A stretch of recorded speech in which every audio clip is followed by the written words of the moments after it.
Good evening everybody. இன்னைக்கு சிபிசியில் ஒரு வழக்கு தாக்கல் செய்து அது முடிக்கும் வரையில் அது என்னென்ன ப்ரொவிஷன் பயன்படுத்துகிறாங்க, அது எப்படி நடத்துகிறாங்க, அது என்ன மாதிரி முடிவுக்கு கொண்டு வராங்க, அதில் தாக்கல் செய்யப்படுகின்ற ப்ரொசீடிங்ஸ் என்ன, தாக்கல் செய்யப்பட்டு அதன் பிறகு நடைமுறைப்படுத்தக்கூடிய நீதிமன்ற மரபுகள் என்ன, சட்டத்தின் விதிமுறைகள் என்ன, நீதிமன்ற மரபுகள் என்ன அப்படின்றத இன்னைக்கு நம்ம இதில் பார்க்குறோம். ஒரு பிரச்சனையை சிவில் வழக்கில் ஏற்பட்டுவிட்டது என்றால் அதனை எப்படி நடைமுறைப்படுத்தணும், எப்படி அந்த வழக்கை தாக்கல் செய்து எப்படி விசாரணைக்கு வந்து அதை நடைமுறைப்படுத்தி ஜெயிச்சு கொண்டு வரணும், அதுதான் இது. சரி, ஒரு வழக்கு தாக்கல் செய்வதற்கு என்ன செய்யணும்? ஒரு பிரச்சனை ஏற்பட்டிருக்கணும். நில சம்பந்தமான ஒரு பிரச்சனை அவங்களுக்குள்ள பார்ட்டிக்குள்ள தரப்பினர் இரு தரப்பினருக்குள்ள இல்லை இரு தரப்பினருக்கோ மற்றும் இரண்டு அல்லது மோர் அதிகமாக அல்லது இரண்டு தரப்பு குழுவினர்களுக்கும் பிரச்சனை ஏற்பட்டிருக்க வேண்டும். அப்படி இல்லை என்றால் இரண்டு குடும்பங்களுக்கு இடையில் ஏற்பட்டிருக்கும். அது என்ன சம்பந்தமாக? உரிமையல் சம்பந்தமாக பிரச்சனை ஏற்பட்டிருக்க வேண்டும். அந்த உரிமையல் சம்பந்தமான வழக்கு தான் சிபிஎஸ்சி உரிமையல் வழக்கு. அப்போ உரிமைனா என்ன? ரெண்டு வகைப்படும். ஒன்று, த கைண்ட்ஸ் ஆஃப் ரைட்ஸ்.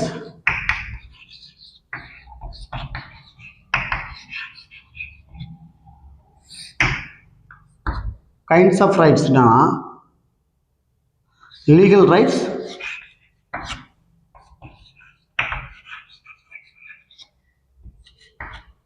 ஒன்று ஃபண்டமெண்டல் ரைட்ஸ்.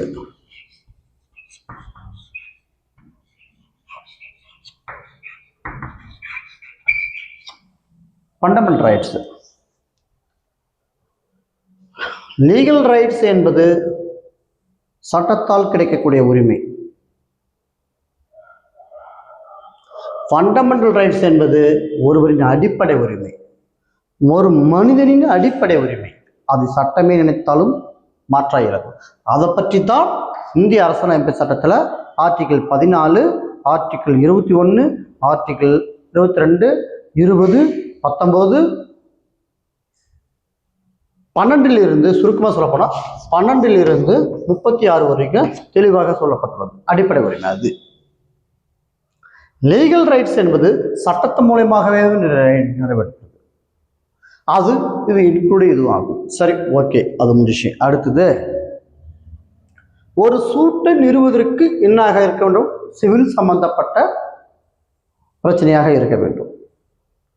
அப்போ ஒரு சூட்டை நிறுவுவதற்கு என்னவா இருக்க வேண்டும்? இரு சம்பந்தப்பட்ட நபர்களுக்கு இடையே லீகல் சம்பந்தப்பட்ட, நில சம்பந்தப்பட்ட, உரிமையல் சம்பந்தப்பட்ட பிரச்சனைகள் இருந்தால் அவை சிவில் ரைட்ஸ். அவனை சூட்டாக, அசல் வழக்கு என்று சொல்வார்கள், சூட்டாக தாக்கல் செய்து நீதிமன்றத்தின் மூலம் விசாரணை செய்து அவன் நடைமுறைக்கு கொண்டு வர வேண்டும். அதுக்கு முதல்ல எது செய்யணும்? பில்டிங்ஸ். பில்டிங்ஸ்னா வாதுரை.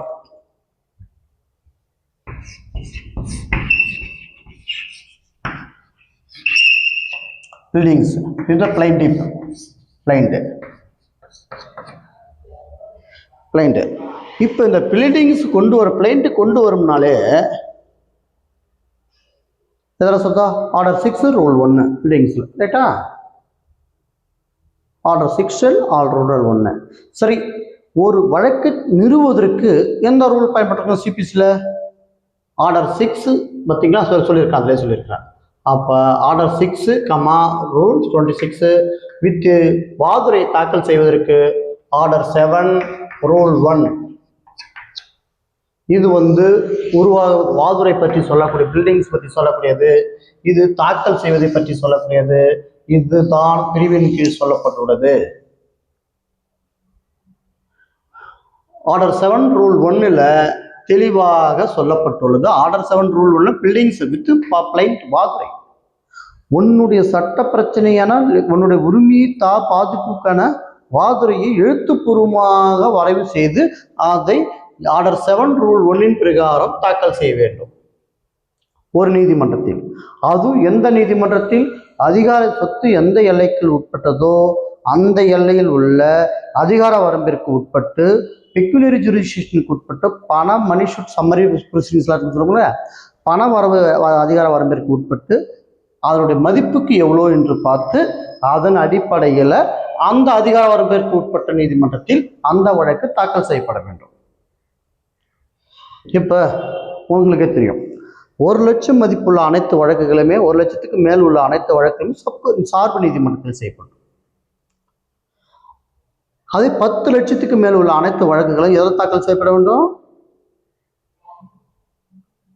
பிடிஜே கோர்ட்டில், டிஸ்ட்ரிக்ட் கோர்ட்டில். அதுவே 1 லட்சத்துக்கும் கீழே இருந்துச்சுன்னா எந்த நீதிமன்றத்தில்? முனிசிபல் கோர்ட்டில். அப்போ முனிசிபல் கோர்ட்டுடைய வரையறை உங்களுக்கு சொல்லணும் இல்லையா?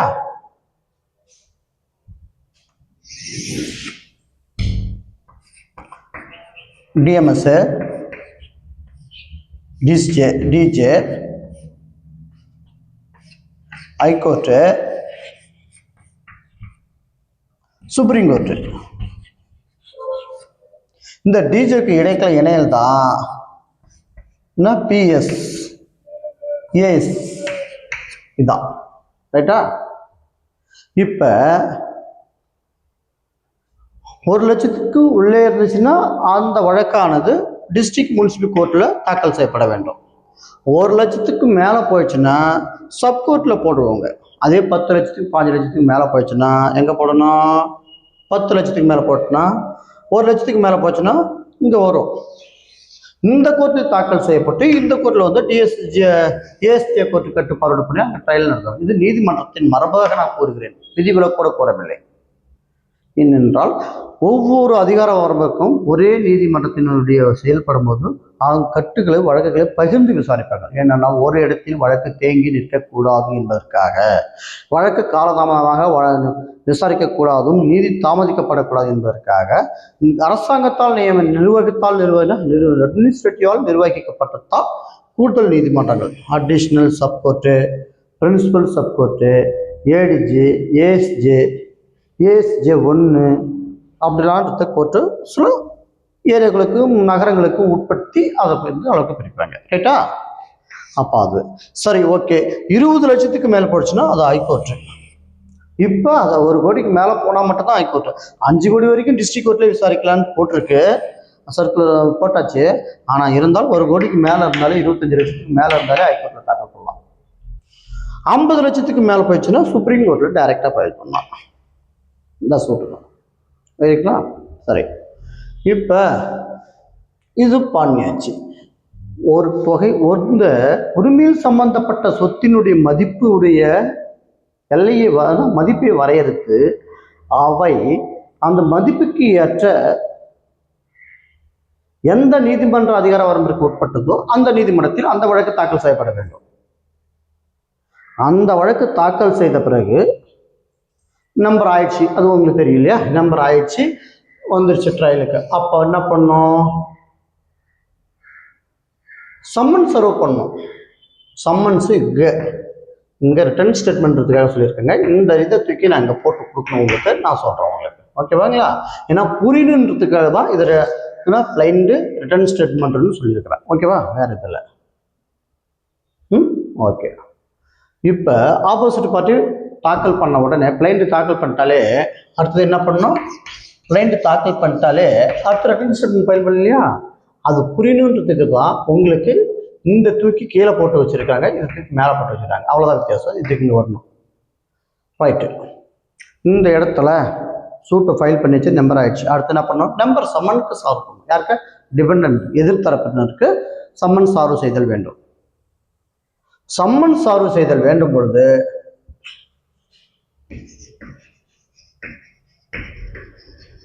சம்மன் சர்வ் பண்ணும்போது ரிட்டர்ன் அதன் பிறகு பிரதிவாதிகள் தரப்பில் வந்து நீதிமன்றத்தில் ஆஜராவாங்க. பிரதிவாதி தரப்பில் நீதிமன்றத்தில் ஆஜராகி அவங்க தரப்பு மூலம் ஆட்சேபனை தெரிவிப்பதற்காக அப்ப என்ன பண்ணணும், ஆட்சேபனை தெரிவிக்க எழுத்துப்பூர்வமான ஆட்சேபனை தெரிவிக்கிற ரிட்டன் ஸ்டேட்மெண்ட் தாக்கல் செய்யப்படும். அப்ப ரிட்டன் ஸ்டேட்மெண்ட் தாக்கல் செய்வதற்கு ஆர்டர் 8 ரூல் 1 கீழ் தாக்கல் செய்யப்பட வேண்டும். சரி, அடுத்தது சம்மன்ஸ். சம்மன்ஸ் என்னன்றாங்கன்னா, சூட்டு தாக்கல் பண்ணி நம்பர் பண்ணிட்டாலே நடைமுறைக்கு கொண்டு வரணும் இல்லையா நீதிமன்றத்தால். அந்த நடைமுறைக்கு கொண்டு வருவதற்கு கால அவகாசம் எடுத்துக்கொண்டு 30 நாளுக்குள் சம்மன் சர்வ் செய்வதல். யாருக்கு? ரிட்டன் ஸ்டேட்மெண்ட் பிரதிவாதிகளுக்கு சம்மன் சர்வ் செய்வதற்கு ஆர்டர் 5 ரூல் 1 to 630 வரைக்கும் பயன்படுத்தப்படுவாங்க. அப்ப சம்மன்ஸ் எங்கெங்க பயன்படுத்தப்பட வேண்டும்? சம்மன்ஸ் அப்ப 3 வகையாக சொல்லலாம். அதர் ஸ்டேட், உள்ளூர் ஏரியாவில், jurisdiction of area, other state, foreign country அப்படின்ற சம்மன்ஸ் சார்வ் செய்ததுக்கு 3 வகையாக உள்ளது. 1 ஜூரிஸ்டிக்ஷன் ஏரியா,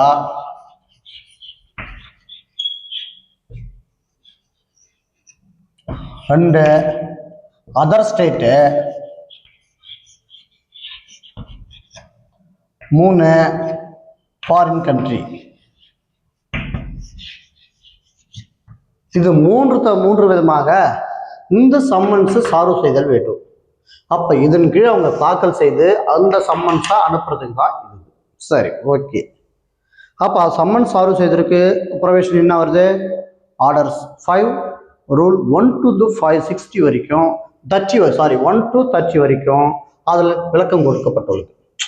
இப்போ எழுத்தை எல்லாமே ஒரு சூட்டு நிர்வகித்து ஆரம்பத்துலேருந்து கடைசி வரைக்கும் எப்படி என்னென்ன ப்ரொசீடிங்ஸ் பண்ணுறாங்க அப்படின்றது தான் மேலோட்டமான சொல்லிட்டு இருக்கிற தவிர இன்னும் ஒவ்வொன்றுக்கும் விளக்கம் தெளிவாக பிரித்து பார்க்கலாம்.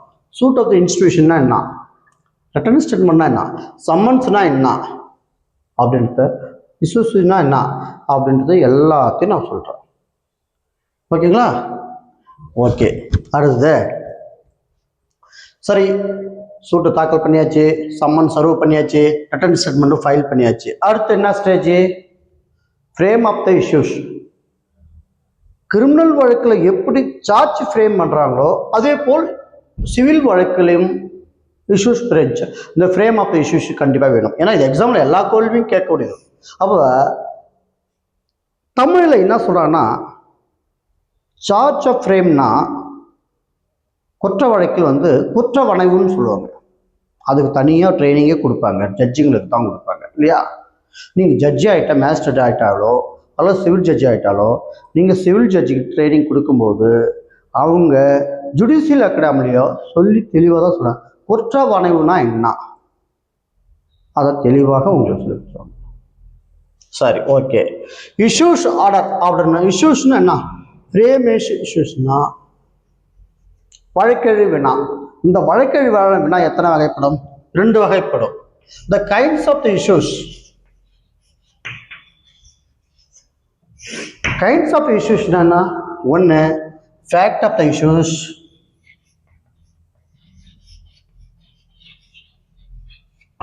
2 லீகல் இஷ்யூஸ்.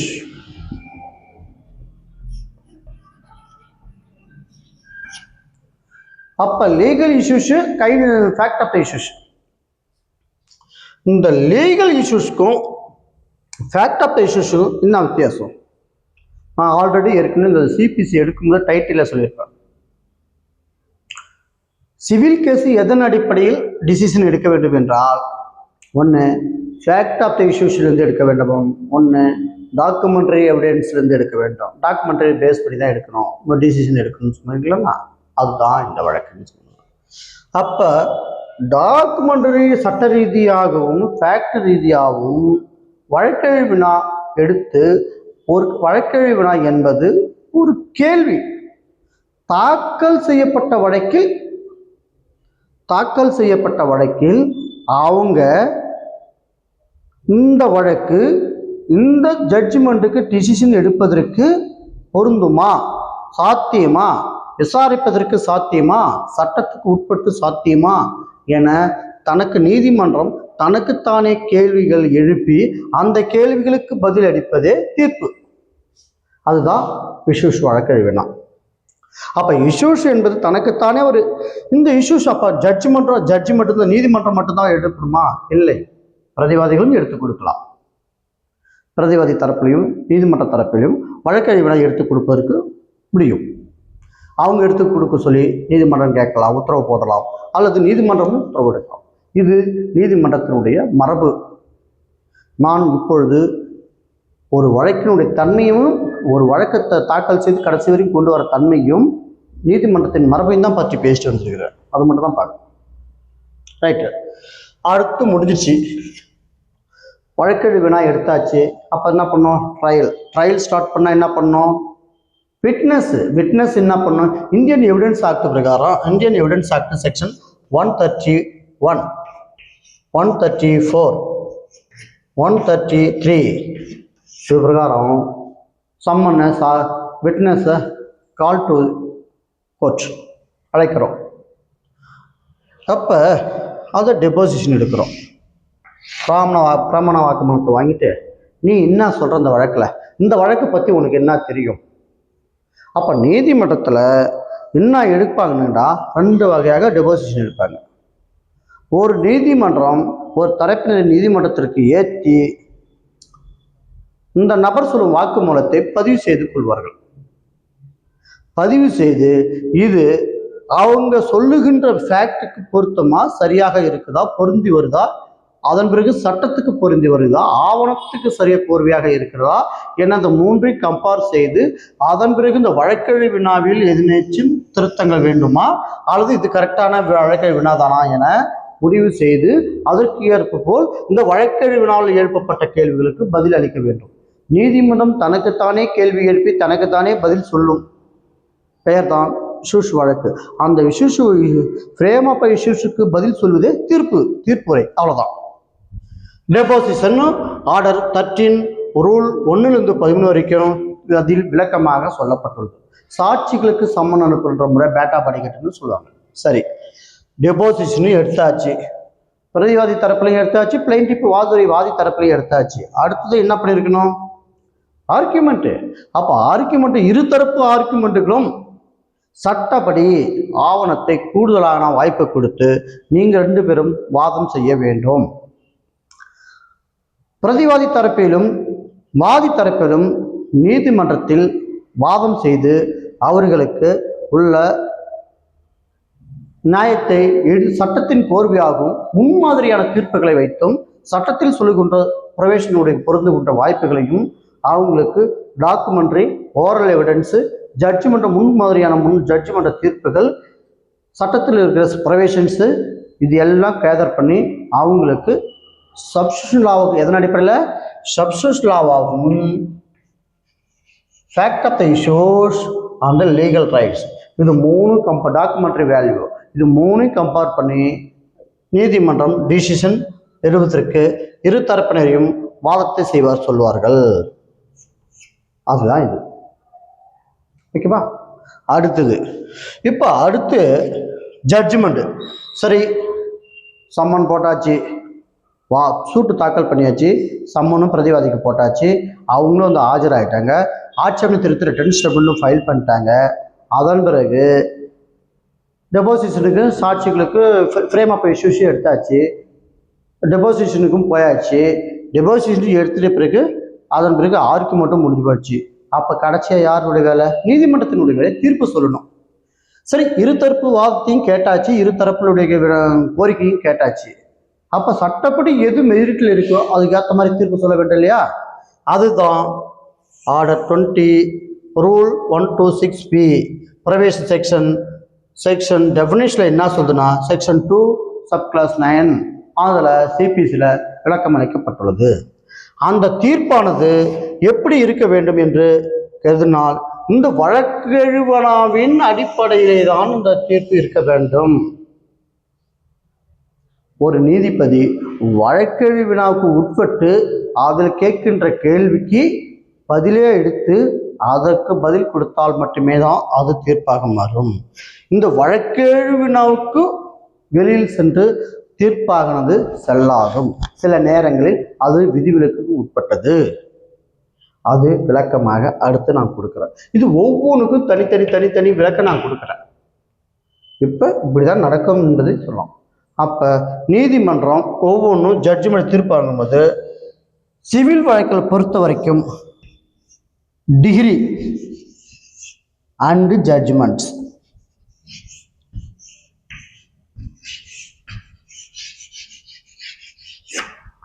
இது ரெண்டு தான். ஓகேங்களா? டிகிரி அண்ட் ஜட்ஜ்மெண்ட்ஸை அவங்க ப்ரொனவுன்சியேட் பண்ணணும். அது ஒரு டேட்டை போட்டு.